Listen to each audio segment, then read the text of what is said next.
कैसे भारतवासियों को तोड़ा जाए और कैसे भारतवासियों को फिर से अलग किया जाए। और उसी तोड़ने और अलग करने का नतीजा यह था कि अंग्रेजों की सरकार ने भारत के अंदर एक ऐसा आदमी खोजा जो उनके इस काम को आसान करे, और उस आदमी का नाम था मोहम्मद अली जिन्ना। मोहम्मद अली जिन्ना लंदन में पढ़ रहा था उस समय। कॉलेज उनका था हैरिस कॉलेज, वहां पर वो पढ़ाई करता था। पढ़ाई करते समय उनकी नजर पड़ी, अंग्रेजों ने तय कर लिया कि इस आदमी को हम भारत में मुस्लिम लीडर के रूप में प्रमोट करेंगे और इसकी मदद से अपनी नीतियों को भारत में लागू कराएंगे। मोहम्मद अली जिन्ना को हमेशा अपने कंट्रोल में रखने के लिए अंग्रेजों ने उसके पीछे एक बहुत बड़ी चाल खेली। आप जानते हैं कि अंग्रेजों की कौम दुनिया में सबसे निकृष्ट है। कभी भी कानूनी काम करना हो, उससे भी कई गुना नीचे गिरकर गैर कानूनी काम भी वो कर सकते हैं। किसी राजा के साथ भारत में उन्होंने संधि की, अगले ही दिन उस संधि से पलट सकते हैं। तो जिन्ना को प्रमोट करने का तय किया और उसके पीछे अपना एक पिल्लू छोड़ दिया या एक एजेंट लगा दिया। उस एजेंट का नाम था एडविना। उस एजेंट का नाम था एडविना। बाद में यही एडविना माउंटबेटन की पत्नी बनाई गई और उसको भारत में उन्होंने भेजा था। बीच का किस्सा यह है कि लगा दिया जिन्ना के पीछे एडविना को। एडविना भी उसी कॉलेज की विद्यार्थी थी, लॉ में पढ़ती थी जिसमें जिन्ना पढ़ता था। और कुछ संयोग ऐसा हुआ या दुर्योग ऐसा हुआ कि जहां उन्होंने लगा दिया जिन्ना के पीछे एडविना को और जिन्ना को पता नहीं, वहीं उसी समय नेहरू जी भी पढ़ाई किया करते थे हैरिस कॉलेज में, पंडित जवाहरलाल नेहरू। और पंडित जवाहरलाल नेहरू जो हैरिस कॉलेज में पढ़ा करते थे, जिन्ना के साथ कभी कभी चाय कॉफी पिया करते थे। धीरे धीरे इस एडविना ने नेहरू और जिन्ना दोनों को शराब पीना सिखाया और दोनों को धीरे धीरे आगे बढ़ाया। अंग्रेजों की पॉलिसी थी कि दोनों को पैम्परिंग करते रहना है, दोनों को थपथपाते रहना है। थोड़े दिन के बाद जब इनकी पढ़ाई पूरी हुई, ये वापस आए, तो एडविना इनके साथ लग चुकी थी।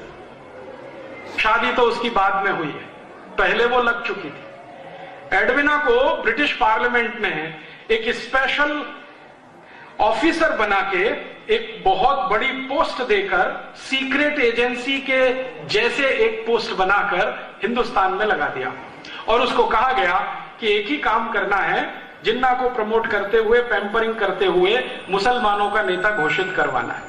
जिन्ना भारत आ गया पढ़ाई पूरी करके। फिर उसके बाद अंग्रेजी अखबार जो यहां छपा करते थे हिंदुस्तान में, उन अंग्रेजी अखबारों में जिन्ना के बड़े बड़े बयान, एक छोटी सी बात कहे तो उसको बड़ा करके छापना, फोटो के साथ छापना, ये सब कहानी उन्होंने शुरू की। जिन्ना को लगा कि वो बहुत बड़ा लीडर है। वो दिल्ली में एक छोटा सा स्टेटमेंट करता था। अंग्रेजों का अखबार जिसको आप टाइम्स ऑफ इंडिया कहते हैं, ये अंग्रेजों का अखबार हुआ करता था। इसमें फ्रंट पेज पे छपता था। जिन्ना को लगता था अरे बहुत बड़ा लीडर हो गया वो। वास्तव में उसकी बात कोई सुनता और समझता नहीं था। भारत में मुसलमानों के दो वर्ग हैं, एक वर्ग शिया है, दूसरा सुन्नी है। दोनों ही जिन्ना को नेता नहीं मानते थे। शियाओं को पूछो कि जिन्ना नेता बन गया तो शिया और सुन्नी कहते थे जी तो कन्वर्टेड है, हमारा लीडर नहीं है। फिर उनसे दूसरी बात पूछो तो वो कहते थे ये तो सुअर का मांस खाता है, हमारे यहां तो वर्जित है। फिर उसको पूछो तीसरी बात तो ये तो शराब पीता है, हम मुसलमान तो शराब नहीं पीते। और सबसे बड़ा ऑब्जेक्शन था, जिन्ना का परिवार ब्याज पर पैसे दिया करता था, ये उनका मुख्य बिजनेस था। आप जानते हैं कि मुसलमान ब्याज पर पैसा लेना देना पसंद नहीं करते। तो वो कहते थे ये मुसलमान कहां से है। तो हिंदुस्तान का शिया और सुन्नी समाज जिन्ना को लीडर कभी मानता नहीं था, लेकिन अंग्रेज जबरदस्ती उसको मुसलमानों का नेता है ऐसा करके पैम्परिंग किया करते थे। धीरे धीरे उसकी बार्गेनिंग पावर उन्होंने बढ़ाना शुरू किया और कांग्रेस में उसको पहले भर्ती करा दिया। कांग्रेस के अंदर आके उसने ये कहना शुरू किया कि एक ना एक दिन भारत आजाद होगा, तो अलग अलग हमको संप्रदायों के आधार पर मत विभाजन करवाना है। तो कांग्रेस के कई नेता कहा करते थे कि नहीं ये कोई काम नहीं है, ये कोई इशू नहीं है। धीरे धीरे जिन्ना ने देख लिया कि कांग्रेस उसकी इस बात से सहमत नहीं है, अंग्रेज उसको बराबर इसी के लिए पैम्परिंग करते रहे। एक दिन जिन्ना ने कहा कि कांग्रेस में मेरा दम घुटता है, मुझे ये पार्टी छोड़नी है, वो अलग आ गया। उसी समय अंग्रेजों ने क्या किया कि पुरानी बनाई हुई एक छोटी सी संस्था थी जिसका नाम था मुस्लिम लीग, जिसका अंग्रेजों ने कभी रजिस्ट्रेशन किया था सोसाइटीज ऑफ रजिस्ट्रेशन एक्ट के आधार पर 1905-6 में, उस संस्था का जिन्ना को प्रेसिडेंट बना दिया। उस संस्था में मेंबर कितने थे? 5, उसमें से एक जिन्ना, 4 में एक टाइपिस्ट जो संस्था का काम टाइप करता रहता था, एक झाड़ू लगाने वाला, ऐसे करके 5 मेंबर थे, छठा कोई मेंबर नहीं था। लेकिन यह संस्था का नाम ऐसा फैलाया, टाइम्स ऑफ इंडिया में पहले ही दिन जब मुस्लिम लीग का प्रेसिडेंट बना तो जिन्ना का इंटरव्यू आया, उसमें पूछा गया कि भाई आपका उद्देश्य क्या है? तो आजादी लेना। तो उसके बाद का उद्देश्य क्या है? तो भारत में मुसलमानों की सत्ता स्थापित कराना। तो कैसे संभव है? हिंदू तो मेजॉरिटी में है। तो जिन्ना ने कहा कि अगर संभव नहीं हुआ तो भारत का बंटवारा करना। इस तरह से वो आदमी बढ़ता गया, अंग्रेज उसको खाद पानी देते गए, उसमें बहुत सारा पैसा इन्वेस्ट करते गए। एक दिन ब्रिटिश पार्लियामेंट में बहस हुई कि हम जिन्ना पर इतना पैसा क्यों खर्च कर रहे हैं। आप जानते हैं जिन्ना का खर्चा करोड़ों रुपए का साल का ब्रिटिश पार्लियामेंट उठाती थी। तो ब्रिटिश पार्लियामेंट में एक सांसद ने सवाल उठा दिया कि जिन्ना के ऊपर इतना पैसा क्यों खर्च कर रहे हैं। तो अंग्रेजों का एमपी नहीं, प्राइम मिनिस्टर कहता है, क्लेमेंट आर एटली, एक दिन पार्लियामेंट में, और चर्चिल भी बाद में कहता है कि ये हमारा ट्रम्प कार्ड है, इसमें पैसा हम लगा रहे हैं ताकि जब चाहें तब इसको एनकैश कर सकें। और ये बात 1939 में कही विंस्टन चर्चिल ने, 1942 में कही क्लेमेंट आर एटली ने कि ये हमारा ट्रम्प कार्ड है, और सच में उन्होंने उसको ट्रम्प कार्ड की तरह से इस्तेमाल किया।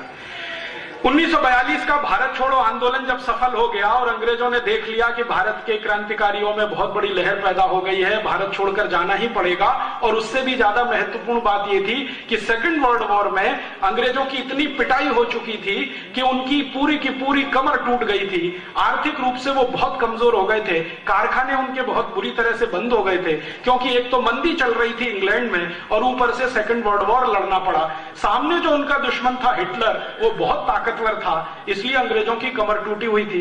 तो उन्होंने कहा अब ये 2 देशों को हम संभाल पाए ये संभव नहीं है, भारत को छोड़ना ही पड़ेगा अगर हम अपने को बचाना चाहते। तो उन्होंने 1942 के अंत में ही तय कर लिया था कि अब हम भारत को छोड़ देंगे। बाद में घोषणा भी कर दी 45 में कि भारत को छोड़ देंगे।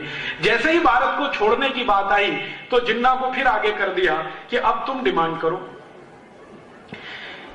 जिन्ना ने कहा कि ठीक है, मुझे पाकिस्तान चाहिए, पाकिस्तान चाहिए, इससे कम पर कोई समझौता हो सकता है? कांग्रेस के नेताओं ने जिन्ना से पूछा तो उसने कहा हां हो सकता है। क्या हो सकता है? मुझे भारत का प्रधानमंत्री बना दो, इस पे समझौता हो सकता है। तो कांग्रेस के नेताओं ने पूछा कि अगर तुम प्रधानमंत्री बनो तो पाकिस्तान छोड़ दोगे? हां छोड़ दूंगा, मुझे प्रधानमंत्री बना दो, मैं पाकिस्तान की मांग छोड़ दूंगा। कांग्रेस वर्किंग कमेटी की मीटिंग हुई, उसमें यह बात रखी गई कि जिन्ना बोलता है कि उसको प्रधानमंत्री बनाना है, तो नेहरू जी ने कहा कि मैं उसको प्रधानमंत्री तो क्या अपने ऑफिस का चपरासी नहीं बना सकता। तो कांग्रेस वर्किंग कमेटी के नेताओं ने कहा कि आप उसके साथ इतनी घृणा क्यों है? आप बोलते हैं कि उसको ऑफिस का चपरासी नहीं बना सकते, वो आदमी कह रहा है कि प्रधानमंत्री बना दो तो मैं पाकिस्तान नहीं मांगूंगा। तो हमारे लिए तो यह सौदा अच्छा है कि पाकिस्तान ना बने और वो थोड़े दिन के लिए प्रधानमंत्री हो जाए। तो कांग्रेस वर्किंग कमेटी में कई नेताओं ने ऑब्जेक्शन लिया नेहरू जी के सामने। गांधी जी के पास बात पहुंची। गांधी जी के पास एक व्यक्ति आया करता था जो जिन्ना का फैमिली डॉक्टर था। उसने एक दिन आके गांधी जी को कहा कि बापू, ये आदमी ज्यादा दिन जिंदा नहीं रहेगा, मरने वाला है। कैसे? इसको पीठ में भयंकर ट्यूबरकुलोसिस हो गया है। उम्र कितनी है? गांधी जी ने पूछा। तो उसने कहा मेडिकल साइंस के जितने फैक्ट्स एंड फिगर हैं उसका हिसाब जोड़ू तो ये 8 महीने से ज्यादा जिंदा नहीं रहेगा। गांधी जी ने कांग्रेस वर्किंग कमेटी की मीटिंग बुलाई और कहा कि जिन्ना को प्राइम मिनिस्टर बना दो। तो फिर प्रश्न उठा क्यों? तो गांधी जी ने कहा बचेगा नहीं, ज्यादा दिन की उम्र नहीं है, मरेगा, कम से कम भारत तो बंटवारा नहीं होगा। और गांधी जी को इसमें इंटरेस्ट क्या था? आप जानते हैं गांधी जी ने एक स्टेटमेंट कर दिया था पब्लिकली कि पाकिस्तान बनेगा तो मेरी लाश पर बनेगा। तो गांधी जी ने कहा कि मेरी तो ये कमिटमेंट है कि मैं पाकिस्तान नहीं बनने दूं। तो कांग्रेस वर्किंग कमेटी के सामने गांधी जी समझा रहे हैं कि 8 महीने में मर जाएगा, ट्यूबरकुलोसिस हो गया है, पीठ का ट्यूबरकुलोसिस है, बन जाने दो। तो नेहरू ने कहा मैं तो तुम डिप्टी प्राइम मिनिस्टर बन जाओ। तो फिर बाकी नेता खड़े हो गए, मैं। तो गांधी जी ने कहा कोई फाइनेंस मिनिस्टर हो जाओ, कोई कुछ हो जाओ, कोई कुछ हो जाओ, प्राइम मिनिस्टर इसको हो जाने दो। तब नेहरू ने फिर कहा गांधी जी से, और वो आप सुनिए, और वो रिकॉर्ड की बात है, कोई साधारण बात नहीं है, फिर आपको समझ में आएगा कि भारत के बंटवारे का जिम्मेदार कौन है। नेहरू जी ने कहा कि बापू, अगर जिन्ना प्रधानमंत्री बनेगा तो मैं कांग्रेस को तोड़ दूंगा, और मैं कांग्रेस को तोड़कर अपना अलग गुट बनाऊंगा और अंग्रेजों के सामने सत्ता के दावे का क्लेम करूंगा। जैसे आज हमारे देश में होता है ना, चुनाव खत्म होता है, गवर्नर के पास हम जाते हैं ना क्लेम करने के लिए कि मैं कल से सरकार बनाऊंगा। तो नेहरू जी का स्टेटमेंट है, रिकॉर्डेड स्टेटमेंट है, गांधी जी के सेक्रेटरी ने रिकॉर्ड किया जिनका नाम था प्यारेलाल, वो लिखा हुआ है। तो नेहरू जी कहते हैं कि मैं कांग्रेस का एक गुट बनाऊंगा, अंग्रेजों के सामने अपना दावा पेश करूंगा, हो सकता है अंग्रेज मुझे सत्ता हस्तांतरण करें, फिर उसके बाद क्या होगा। तब गांधी जी ने कहा कि नेहरू, अगर तुम्हारी ये विचारधारा है तो मुझे भगवान अभी उठाए, मैं अब 1 मिनट भी जिंदा नहीं रहना चाहता। तो मौलाना अब्दुल कलाम ने गांधी जी को पूछा कि आप इतने निराश क्यों हो गए? तो गांधी जी ने कहा कि मैंने किसी गलत आदमी के सिर पे हाथ रखा है। गलत आदमी माने पंडित जवाहरलाल नेहरू। फिर गांधी जी ने अपने सेक्रेटरी प्यारेलाल को कहा कि ये नेहरू और जिन्ना में इतनी घृणा क्यों है? प्यारेलाल ने कहा मुझे नहीं मालूम है। तो गांधी जी ने कहा पता कराओ। तो पता कौन कराएगा? तो LIU के दिल्ली के ऑफिसर को बुलाया, जो गांधी जी की प्रार्थना में नियमित रूप से आता था रिपोर्टिंग करने के लिए। गांधी जी ने अपने पास बुलाया कि भाई एक रहस्य मुझे बता दो, क्या कि ये जिन्ना और नेहरू एक दूसरे को पसंद नहीं करते, फूटी आंख देख नहीं सकते, चक्कर क्या है? तो LIU के ऑफिसर ने कहा 15 दिन का समय दे दो, मैं आपको बता दूंगा। 15 दिन के बाद वो आया और उसने कहा कि बापू, ऑफिशियल रिपोर्ट दूं कि अनऑफिशियल? तो गांधी जी ने कहा दोनों दो। तो उन्होंने कहा कि अनऑफिशियल रिपोर्ट ये है जो मैं लिख के नहीं दूंगा, लेकिन आप समझ जाएंगे। लिख के दूंगा, अप्रत्यक्ष रूप से लिखूंगा तो भी आप समझ जाएंगे। बात सीधी सी ये है कि ये जिन्ना और नेहरू एक दूसरे को पसंद इसलिए नहीं करते हैं कि इनके बीच में एडविना है।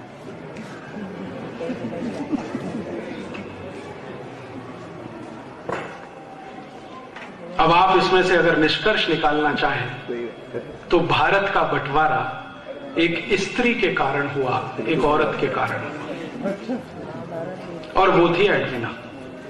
नेहरू भी उससे लगा हुआ, जिन्ना भी लगा हुआ, और एडविना इतनी चालाक दोनों को हैंडल करती थी, दोनों को हैंडल करती। और इन दोनों को तैयार किया उसने, नेहरू को और जिन्ना को, दोनों को। आपको एक घटना सुनाता हूं जो आर्काइव्स के रिकॉर्ड में दर्ज है। किसी दिन ये रिकॉर्ड्स खुलेंगे तो देश में विस्फोट होगा। 3 जुलाई 1947 को एडविना और उसका पति, तथाकथित पति, सो कॉल्ड माउंटबेटन, क्योंकि माउंटबेटन एडविना के साथ कभी बेडरूम में सोया नहीं जितने दिन वो भारत में रहा। तो कौन सोता था? आप सब जानते हैं। माउंटबेटन, तथाकथित पति एडविना का, 3 जुलाई 1947 को अपनी पत्नी को बुलाता है और कहता है कि मैं जा रहा हूं शिमला। क्यों जा रहे हैं? अंग्रेजों के यहां से चिट्ठी आ गई है पार्लियामेंट से कि जल्दी से भारत का बंटवारा करने के लिए तैयारी करो, दोनों देशों को अलग अलग करना है। चिट्ठी आ गई है, मुझे इस पे कुछ काम करना है। तो एडविना ने पूछा काम क्या करना है? तो उनका मैं जा रहा हूं शिमला, तुम दोनों को लेके मेरे पीछे आओ। दोनों माने नेहरू और जिन्ना, इसको लेके आओ। तो एक ही दिन लाना है? नहीं नहीं, अलग अलग दिन लाना है। तो पहले पहुंच गया माउंटबेटन, पीछे से एक दिन लेके गई वो नेहरू को। नेहरू को शाम को ही इशारे इशारे में कहा गया कि आपको बंटवारे के पेपर्स पर हस्ताक्षर करने हैं। नेहरू ने कहा कि मैं नहीं कर सकता। क्यों नहीं कर सकते? तो कांग्रेस वर्किंग कमेटी में मुझे पूछना पड़ेगा। तो कांग्रेस वर्किंग कमेटी में बाद में कहना, पहले हस्ताक्षर कर दो। तो नेहरू ने कहा नहीं, और ये सब थोड़ी देर चला वार्तालाप। थोड़ी देर के बाद एडविना ने आर्म ट्विस्टिंग किया, और वो आर्म ट्विस्टिंग ये था कि मिस्टर नेहरू, अगर आप अभी साइन नहीं करते हैं तो मुझे कुछ फोटोग्राफ्स भारत की प्रेस में रिलीज करने पड़ेंगे। सही बात है। और वो फोटोग्राफ्स क्या थे? एडविना के साथ शराब पीते हुए, एडविना के साथ डांस करते हुए, एडविना के साथ पता नहीं क्या क्या करते हुए। एडविना इतनी चालाक महिला थी कि अंतरंग क्षणों को उसने फोटोग्राफी से उतरवा के रखा हुआ था, कभी भी इस्तेमाल करने के लिए। नेहरू जी परेशान हो गए कि अगर ये फोटोग्राफ्स रिलीज हो गए तो क्या होगा। इमीडिएट वो तैयार हुए और 3 जुलाई को सवेरे 2:30 बजे उन्होंने सिग्नेचर कर दिए। दिल्ली भागकर आए, कांग्रेस वर्किंग कमेटी की मीटिंग बुलाई और कहा कि मैंने तो भारत का बंटवारा स्वीकार कर लिया। तो कांग्रेस वाले परेशान हो गए कि आपने बिना हमसे पूछे। तो उन्होंने कहा हाँ, परिस्थिति कुछ ऐसी थी कि मैंने वो बंटवारा स्वीकार कर लिया। क्या परिस्थिति थी? तो सच नहीं बताया, बताया कि वो जिन्ना अड़ा हुआ था और भारत के साथ बार्गेनिंग करने की कोशिश कर रहा था। इतना एरिया मुझे पाकिस्तान में दो, ये सब बातें बता के वर्किंग कमेटी को कन्विंस किया। तो वर्किंग कमेटी ने कहा कि गांधी जी को बताया? तो उन्होंने कहा गांधी जी को बताने की जरूरत नहीं है। क्यों जरूरत नहीं है? तो नेहरू जी का सेंटेंस सुनिए, ये बुढ़ा खूसट, इसका दिमाग खराब हो गया है, इसको बताने से क्या फायदा है। लेकिन बात तो पहुंची गई गांधी जी तक। गांधी जी ने फिर वर्किंग कमेटी की मीटिंग बुलाई और इस वर्किंग कमेटी की मीटिंग में आखिरी बार उन्होंने कहा कि देखो, नेहरू ने हस्ताक्षर तो कर दिए हैं, लेकिन मैं भारत के नागरिकों की तरफ से इसको मान्यता अगर ना दूं तो अंग्रेजों की सरकार परेशान हो जाएगी। लेकिन तुम सब तय कर लो कि नेहरू को रखना है या बाहर करना है। तो वर्किंग कमेटी में फूट पड़ गई। कुछ लोगों ने समर्थन कर दिया, कुछ लोगों ने विरोध कर दिया। सरदार पटेल उस समय खामोश हो गए, मौन हो गए, उन्होंने अपना ओपिनियन नहीं बताया। तो कई लोगों ने उसका अपना अपना अलग अर्थ लगाया। फिर गांधी जी ने कहा कि फिर ठीक है, तुमको जो करना है वो करो, मेरे पास आज से आना बंद कर दो। वो आखिरी दिन था। उसके बाद गांधी जी ने कांग्रेस वर्किंग कमेटी की मीटिंग में जाना और उनको अपने पास बुलाना बंद कर दिया।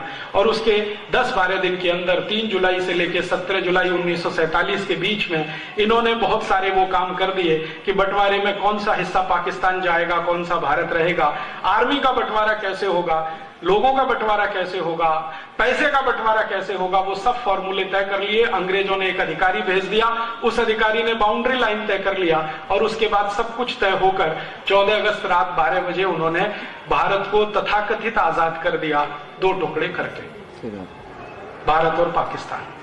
मैं आपसे बहुत विनम्रता पूर्वक कहने आया वो ये कि भारत और पाकिस्तान का बंटवारा कोई वैचारिक आंदोलन का परिणाम, भारत और पाकिस्तान का बंटवारा कोई बहुत बड़े युद्ध क्रांति का परिणाम नहीं था। भारत और पाकिस्तान का बंटवारा 2 नेताओं के चरित्र से उतर जाने का दुष्परिणाम था।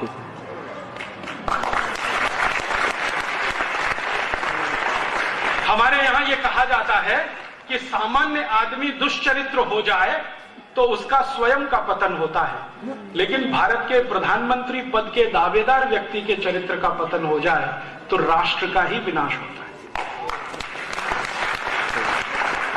ये कहानी है हिंदुस्तान के बंटवारे की। आप बोलेंगे जी क्यों सुनाई? इसलिए सुनाई कि एक तरफ सरदार भगत सिंह जैसे 6,32,000 क्रांतिकारी जो भारत को आजाद होकर एक नया राष्ट्र बनाने का सपना देख रहे थे, और एक तरफ जिन्ना और नेहरू जैसे लोग जो अपने चरित्र में नीचे